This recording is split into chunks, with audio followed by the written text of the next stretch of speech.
नमस्कार। 24 की खबर देखना आप शुरू कर चुके हैं। मैं आपके साथ कमल कौशिक। 2024 में आम चुनाव से पहले कौन नेता किस तरह की बयानबाजी कर रहा है, किस पार्टी की क्या रणनीति है और आने वाले वक्त में अपने विरोधियों को यही दल कैसे जवाब देने वाले, इसके संकेत 24 की खबर में आपको देखने को मिलेंगे, वो भी समय के साथ। जी हाँ, टाइम मैनेजमेंट बहुत जरूरी है। रफ्तार भरी जिंदगी है, तो चलिए रफ्तार से और विस्तार से आपको 24 की खबर दिखाते हैं। साल 2024 में होने वाले चुनाव को लेकर अब राजनीतिक पार्टियां बड़े बड़े दावे कर रही हैं। अब इसी को लेकर कांग्रेस के अध्यक्ष मल्लिकार्जुन खड़गे ने भी एक वादा कर दिया है। उन्होंने कहा है कि मैं ये वादा करता हूं कि जब कांग्रेस सत्ता में आएगी तो किसानों का कर्ज माफ कर दिया जाएगा, एलपीजी गैस सिलेंडर 500 रुपए में मिलेगा और यहां तक कि महिलाओं को 1500 रुपए हर महीने मिल पाएंगे। सरकारी कर्मियों के लिए पुरानी पेंशन बहाल कर दी जाएगी, इस योजना को लागू कर दिया जाएगा और साथ ही यह भी कहा गया कि 100 यूनिट तक बिजली बिल माफ होंगे। सुनिए। किसान कर्ज मुक्त होंगे और एलपीजी गैस सिलेंडर केवल 500 रुपए में मिलेगा।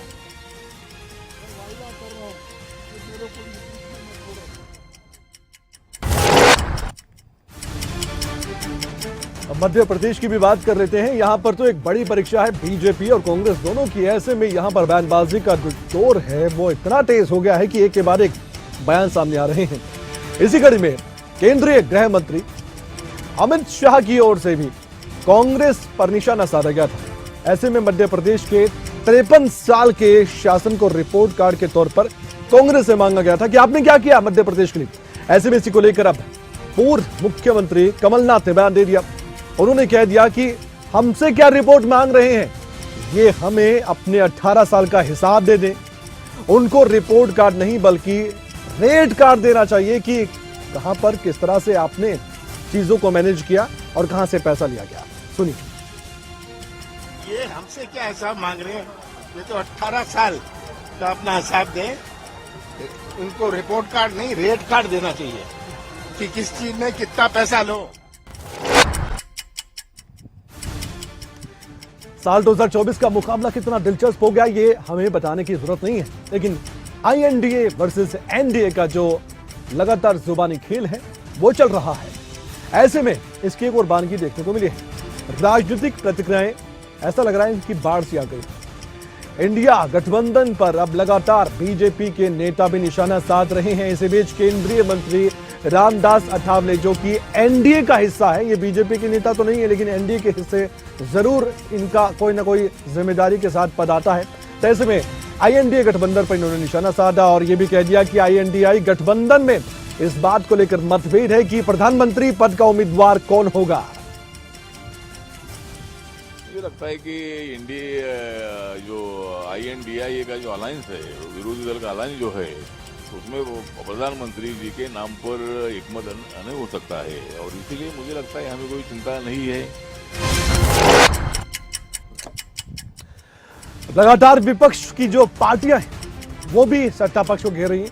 कहा जा रहा है कि पीएम मोदी आईएनडीए यानी कि इंडिया गठबंधन से डरे हुए हैं, लेकिन बीजेपी नेताओं का इसी को लेकर जवाब भी सामने आता है।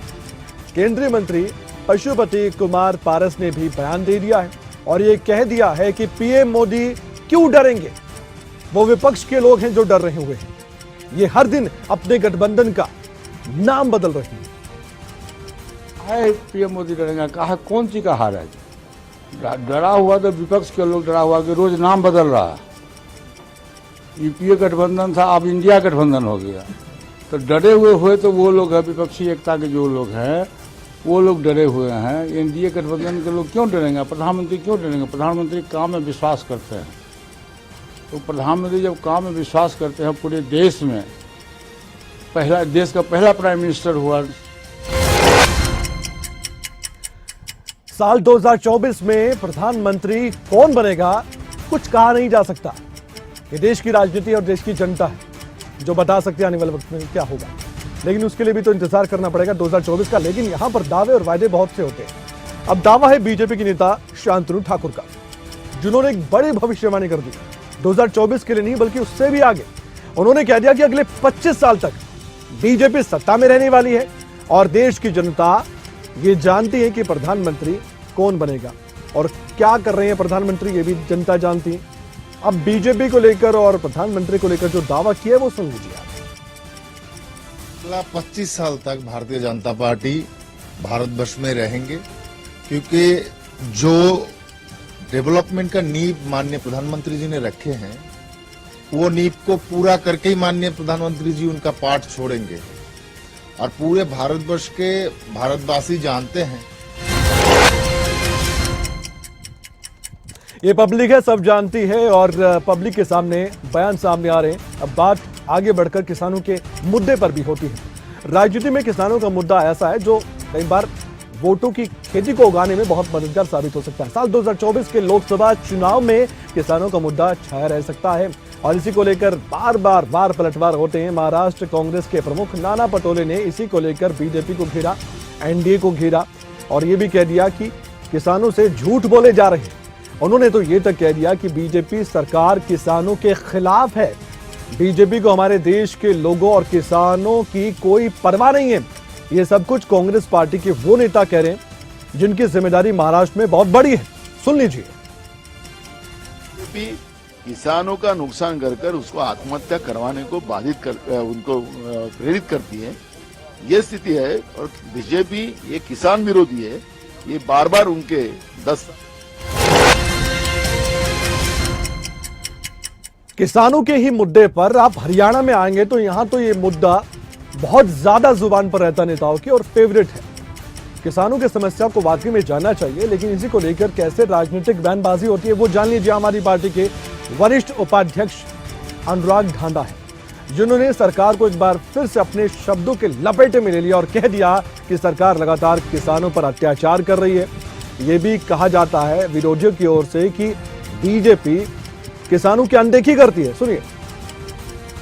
हरियाणा की खट्टर सरकार किसानों पर लगातार अत्याचार कर रही है। बाढ़ में जिन किसानों की फसल खराब हो गई, जिनके खेत में पानी आया, जिनके खेत में रेत आ गया, जिसकी वजह से कि उनकी फसल नहीं हो पाएगी इस सीजन में, ऐसे किसानों को मुआवजा देना सरकार की जिम्मेदारी है।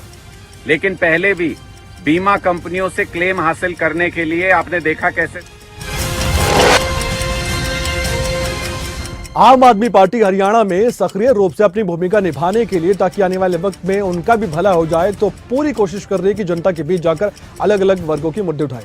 आम आदमी पार्टी के प्रदेश अध्यक्ष और राज्यसभा सांसद हैं सुशील गुप्ता, जिन्होंने पानीपत पहुंचकर यहां व्यापारियों का मुद्दा भी उठाया। बीजेपी सरकार जेजेपी सरकार को घेरा, जमकर कोसा उन्होंने कह दिया कि हरियाणा में अपराध चरम सीमा पार कर चुका है।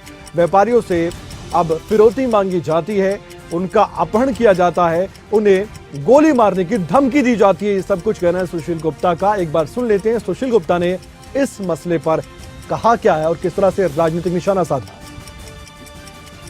एक तरफ जाति और धर्म की आग के अंदर हरियाणा को झोंका जा रहा है और दूसरी तरफ अपराध बढ़ता जा रहा है। हरियाणा के अंदर नशा बढ़ता जा रहा है, चिट्टे का नशा चारों तरफ फैल चुका है।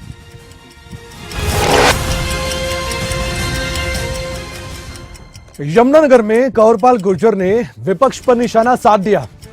ये वो नेता हैं सत्ता पक्ष के जो विपक्ष को हमेशा जवाब देते रहते हैं। ऐसे में मुद्दे तो कई विपक्ष उठाता है, लेकिन इस बार मेरी फसल मेरा ब्यौरा पोर्टल को जमकर जहां विपक्ष घेर रहा है तो वहीं जमकर तारीफ सत्ता पक्ष कर रहा है। कंवरपाल गुर्जर ने एक बार फिर से कह दिया कि पोर्टल से किसानों को फायदा हुआ है, लेकिन मुझे समझ नहीं आता कि भूपेंद्र हुड्डा को इससे दिक्कत क्या है। एक बार सुन लेते हैं कंवरपाल गुर्जर ने इस मुद्दे पर क्या कहा। देखिए, पोर्टल एक बहुत अच्छी व्यवस्था है। उसमें क्या है कि कोई भी कंप्लेंट आपने करनी है। अब जैसे उन्होंने मेरी फसल मेरा ब्यौरा की बड़ी आलोचना की। अब पहले क्या था कि किसान शिकायत करता था कि पटवारी मेरे खेत में गया नहीं, पटवारी ने जो मेरी फसल थी वो लिखने की बजाय कुछ और लिख दी, या मेरा खाली था तब भी उसने लिख दिया, या और भी कुछ इस प्रकार की शिकायत। पोर्टल के आगे मैंने इस समय आप देख पा रहे हैं हरियाणा में लगातार पोर्टल का मुद्दा खूब गरमाया हुआ है। और विपक्षी पार्टियां इसे लेकर सरकार से सवाल पूछ रही हैं। आम आदमी पार्टी के वरिष्ठ उपाध्यक्ष अनुराग ढांडा की एक बार फिर से हम बात कर ले तो सरकार पर निशाना साधने का एक और मौका उनको मिल गया। सरकार पोर्टल खेल रही है, किसानों का समय खराब करने का उन्होंने ये बात कहकर किसानों की तरफ से बातें कहने की कोशिश तो की, लेकिन ये किसान बता सकते हैं कि धरातल पर सच्चाई क्या है। उन्होंने आरोप लगाते हुए ये तक कह दिया कि आंदोलन करने वाले किसानों को नजरबंद किया जा रहा है। ऐसे में अनुराग ढांडा किस तरह से शब्दों के बाण चलाते नजर आए, एक बार सुन लेते हैं।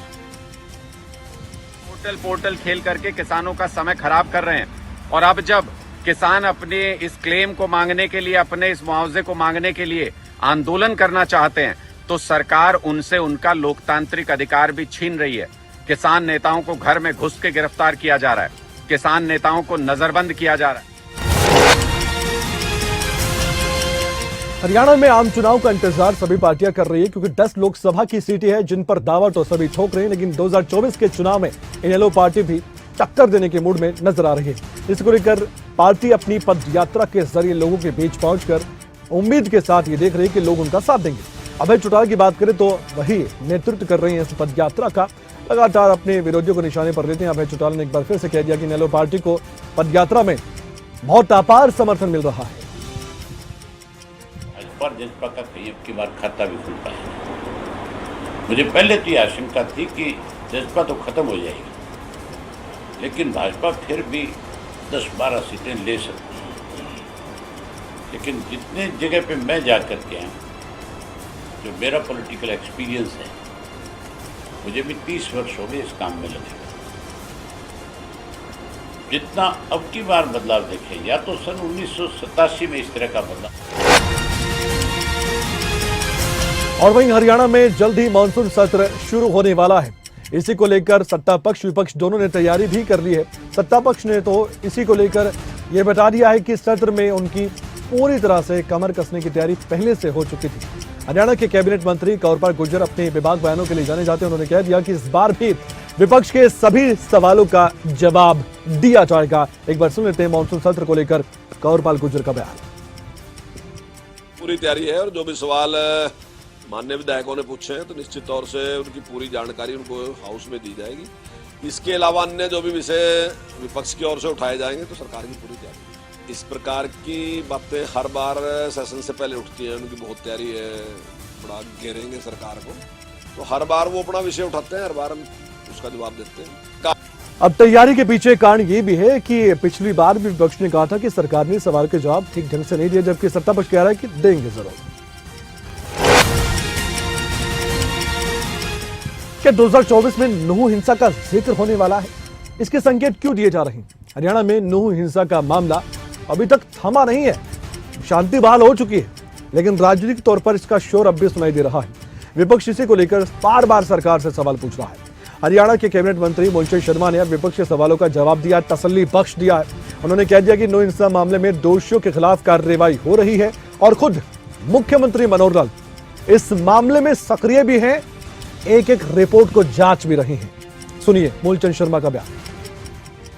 क्या कहते हैं क्या नहीं कहते सरकार देखेगी, और मेवात के जो नूह का जिला है उसको दूध का दूध पानी का पानी होगा, और वहाँ पे सरकार है, प्रदेश के मुख्यमंत्री मनोहर लाल जी स्वयं इसको देख रहे हैं, होम मिनिस्टर साहब इसको देख रहे हैं, और मेरा तो इलाका है, मैं तो वहाँ का रहने वाला हूँ, फरीदाबाद गुड़गांव मेवात का, और वहाँ पे जो है जिन लोगों की जो ये चेहरा है अभय चौटाला। इनेलो के कद्दावर नेता है, एकमात्र विधायक है, लेकिन इनका दावा होता है कि जो हम बोलते हैं सत्र में, सेशन में, विधानसभा में, वो कोई नहीं बोलता। अभय चौटाला चुनाव के लिए पूरी तरह से अपनी पार्टी को तैयार कर रहे हैं। उन्होंने जनता के बीच जाकर बड़े बड़े वायदे कर दिए। अभय चौटाला ने कह दिया है कि अगर हरियाणा में 2024 में यानी कि इनेलो की सरकार आती है तो गैस सिलेंडर मुफ्त होगा, रसोई खर्च कम हो जाएगा, महिलाओं को फायदा मिलेगा। अभय चौटाला ने कह दिया कि हर घर से पढ़े लिखे युवा को नौकरी दी जाएगी। गैस का सिलेंडर मुफ्त में देंगे और 1100 रुपया उसकी रसोई का खर्च वो देंगे, साथ बनाएंगे, और माताओं के लिए सत्संग भवन बना करके देंगे। आज औरतों को कहीं पे भी बैठ करके सत्संग करने के लिए कोई जगह नहीं है, राम का नाम लेने के लिए कोई जगह नहीं। अनोखे दावे और वायदे हैं, लेकिन हरियाणा में आम आदमी पार्टी भी कसर नहीं छोड़ रही है। बिजली की बात हम कर लेते हैं। लगातार बिजली आंदोलन करके सरकार को घेरने का भरपूर प्रयास किया जा रहा है। अब दावा क्या किया जा रहा है वो भी सुनिए। हरियाणा में 2024 में अगर आम आदमी पार्टी की सरकार आती है तो क्या होगा। उनका कहना है आम आदमी पार्टी नेताओं का कि 300 यूनिट हम फ्री बिजली कर देंगे और ये हमने करके दिल्ली में दिखाया। अभी तो चुनावी वायदे हैं, भरोसा कितना किया जाए ये तो आप बखूबी जानते हैं। फिलहाल बयान सुनिए। ये बिजली आंदोलन पिछले महीने अरविंद केजरीवाल जी और भगवंत मान जी ने शुरू किया, क्योंकि दोनों प्रदेशों में सरकार आने से पहले बिजली को एक महत्वपूर्ण मुद्दा वो आम आदमी पार्टी ने बनाया। उस मुद्दे को लेकर के जनता के बीच में गए, उनको गारंटी दी कि आम आदमी पार्टी अगर सत्ता में आती है तो 300 यूनिट फ्री बिजली देंगे। आपको याद होगा 2011-12 का वो समय। अभी हाल ही की बात है, हरियाणा के पूर्व मुख्यमंत्री भूपेंद्र सिंह हुड्डा ने बीजेपी को टक्कर देने की बात कही थी विपक्ष आपके समक्ष कार्यक्रम में। इसी को लेकर अब कैबिनेट मंत्री मूलचंद शर्मा ने जवाब दे दिया और यह भी कह दिया कि जनता ने पहले कांग्रेस को मौका दिया था, लेकिन अब 2024 में एक बार फिर से बीजेपी की सरकार बनने जा रही है। इस दौरान मूलचंद शर्मा ने बातों ही बातों में तंज भी कसे। सुनिए। सम्मान हम भी करते हैं, सब करते हैं, पर ये नहीं कि आप 76-77 लोगों के हक को लेना चाहे। हक नहीं देंगे लोग। हरियाणा के लोग हक प्रदेश के मुख्यमंत्री मनोहर लाल को देंगे और 24 में फिर भारतीय जनता पार्टी की सरकार बनेगी। इस तरह की अपील लोगों ने देखी है और 10 साल।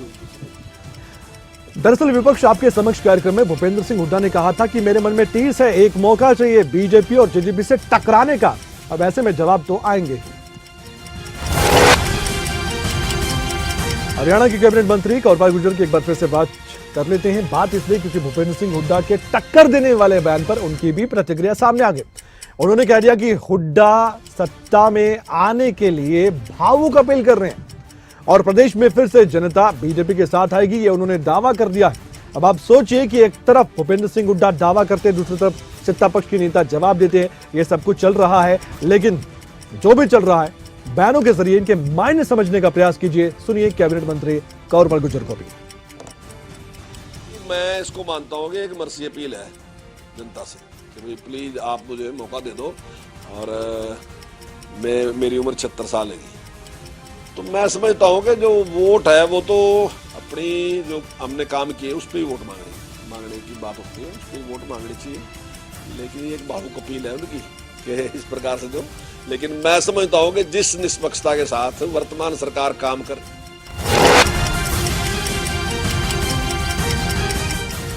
नेताओं की जुबान से बातें बहुत निकलती है, लेकिन क्या आपको भरोसा है?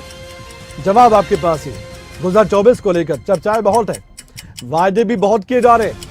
हरियाणा में भी कांग्रेस पार्टी ने वायदा कर दिया बिजली बिलों को लेकर। आप जानते हैं कितनी यूनिट फ्री करने की घोषणा की थी। इसी को लेकर अब अशोक तंवर, जो कि आम आदमी पार्टी के अब नेता हो गए, पहले कांग्रेस में हुआ करते थे, उन्होंने कांग्रेस पर निशाना साधा। कह दिया कि कई प्रदेशों में आज कांग्रेस की सरकार है, कई प्रदेशों में सहयोगी दल है कांग्रेस पार्टी, लेकिन अब ये बताइए कि बिजली से लोगों को मुक्ति नहीं मिली। बिजली बिल की बात हम कर रहे हैं। सुनिए अशोक तंवर ने क्या कहा। कांग्रेस की सरकार 5-6 प्रदेशों में है, राजस्थान साथ में है। राजस्थान वो एक साथ रहे हैं, एक दूसरे को मित्र भी कहते हैं, तो उनसे करवाए। अभी हिमाचल में सरकार बनी है। उत्तराखंड के पूर्व मुख्यमंत्री हरीश रावत भी लगातार अपने विरोधियों को निशाने पर लेते हैं, खासकर बीजेपी को। अब सांसद अश्विनी चौबे के बयान पर उन्होंने पलटवार किया है और कह दिया है कि राहुल गांधी अगर नृत्य करेंगे तो इसका मतलब है साल 2024 में एनडीए का सफाया हो जाएगा। दरअसल अश्विनी वैष्णव भी, बाकी नेता बीजेपी के और दूसरे सांसद भी, अश्विनी चौबे भी, ये सभी ऐसे नेता हैं जो लगातार राहुल गांधी को लेकर बयान देते रहते हैं, चाहे मंत्री हो चाहे सांसद हो। इसी पर अब मजबूरी बन जाता है कांग्रेस नेताओं का पलटवार करना। कैसे पलटवार किया जाता है वो भी आप सुनिए। देखिए, अश्विनी चौबे जी मुंह पक्का रोग के शिकार है। फिर भगवान शिव जब नर्तन करते हैं तो सृष्टि के जो दुष्ट आत्माएं होती हैं वो दुखी होती हैं। उत्तराखंड के पूर्व मुख्यमंत्री हरीश रावत और कांग्रेस के पूर्व प्रदेश अध्यक्ष गणेश गोडियाल को CWC यानी कि कांग्रेस वर्किंग कमेटी में शामिल कर लिया गया था। बीजेपी प्रतिक्रिया दे रही है। बीजेपी के प्रदेश प्रवक्ता वीरेंद्र सिंह बिष्ट ने यह कह दिया है कि इससे उत्तराखंड में कोई फर्क नहीं पड़ने वाला। कांग्रेस में आपसी गुटबाजी चरम पर है, यह उनका दावा है, लेकिन विरोधी अक्सर कांग्रेस पार्टी को लेकर ऐसे निशाने साधते हैं। लेकिन क्या वाकई में इस बयान से भी कांग्रेस पार्टी को फर्क पड़ेगा या जनता के बीच इस तरह का संदेश देने से बीजेपी को फायदा होगा, ये तो वक्त बताएगा और जनता बताएगी। फिलहाल बयान सुनिए नेताओं के, प्रवक्ताओं के। देखिए, कांग्रेस तो जब चुनाव आते हैं तभी सक्रिय दिखाई देती है, क्योंकि उसे चुनाव में अपना फेस सेविंग करना होता है, क्योंकि कांग्रेस कहती है कि सबसे पुरानी राजनीतिक पार्टी है और उसका कैंडिडेट ही खड़ा ना हो, इसलिए उनको अपने कैंडिडेट को खड़ा करने के लिए ये एक्सरसाइज। INDA गठबंधन जिसको लेकर लगातार बैठकें तो चल रही हैं, लेकिन साथ ही अब जो INDA के सहयोगी दल हैं वो लगातार अपनी रणनीति अलग से बनाते भी हैं। अगली बैठक को लेकर आम आदमी पार्टी के कद्दावर नेता और मंत्री गोपाल राय ने प्रतिक्रिया जाहिर की। उन्होंने कह दिया कि बैठक में क्या रणनीति बनने वाली है ये तो आने वाला वक्त बताएगा, बैठक बताएगी। उन्होंने भरोसा जताते हुए जरूर कहा है कि इस बार की बैठक में आगे की रणनीति जरूर तय की जाएगी। ये अहम बयान था, लेकिन रणनीति क्या होगी इसका खुलासा तो कोई भी नेता अभी नहीं कर सकता, क्योंकि इसके लिए सबकी सहमति, सबकी मंजूरी बहुत जरूरी है। सुनिए। ये इंडिया गठबंधन की, और मुझे इस बात का भरोसा है कि वहां पर आगे की रणनीति पर विस्तार से चर्चा होगी। सभी दल अपनी बात रखेंगे। आगे चुनाव लड़ने की क्या रणनीतियां होंगी, आगे जो है मैनिफेस्टो की क्या रणनीतियां, कोऑर्डिनेशन कैसे होगा, सीट शेयरिंग कैसे होगा, सभी बिंदुओं पर चर्चा। हिमाचल में इस समय केंद्र को लेकर कई तरह के प्रश्न पूछे जा रहे हैं। जवाब बीजेपी हिमाचल में भी दे रही है। दरअसल हिमाचल प्रदेश में आपदा क्या आई, इसके बाद तो केंद्र की सरकार को कांग्रेस पार्टी कोस रही है। केंद्रीय मदद को लेकर ही हिमाचल की सियासत खूब गरमाई।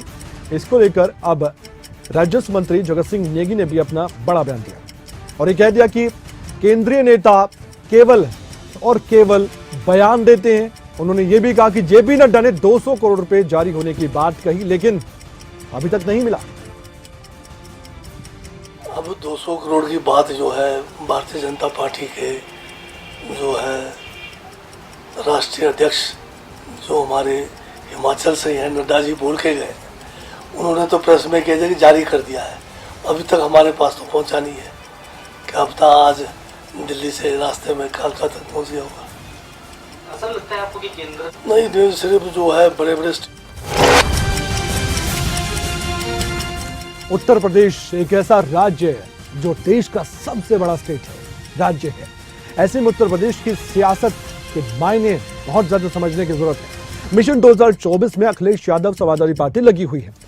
इसी कड़ी में ये मानकर चलिए कि फिरोजाबाद सीट को लेकर जो घोषणा की गई है वो बहुत अहम है। प्रोफेसर राम गोपाल के बेटे अक्षय यादव को चुनाव लड़वाने की तैयारी की जा रही है। ये घोषणा खुद कर दी गई है अखिलेश यादव की ओर से। सियासी हलकों में इसके बाद मुलायम कुनबे के अन्य लोगों के चुनाव लड़ने की चर्चाएं तेज हो गई हैं। कहा यह जा रहा है कि 2024 के चुनाव में मुलायम परिवार के दूसरे जो सदस्य हैं वो कम से कम 5 नेता ऐसे हैं जो चुनाव लड़ सकते हैं। समाजवादी पार्टी यूपी की सभी 80 लोकसभा सीटों की तैयारी कर रही है और जीतने के लिए मन बना रही है। हालांकि गठबंधन की बात करें तो उसके लिए समझौता करना पड़ सकता है, लेकिन क्या होगा ये वक्त बताएगा। ये 2024 की तैयारी चल रही है और तैयारी ऐसी जिसको लेकर अलग अलग पार्टियां अलग अलग रणनीति बना रही है।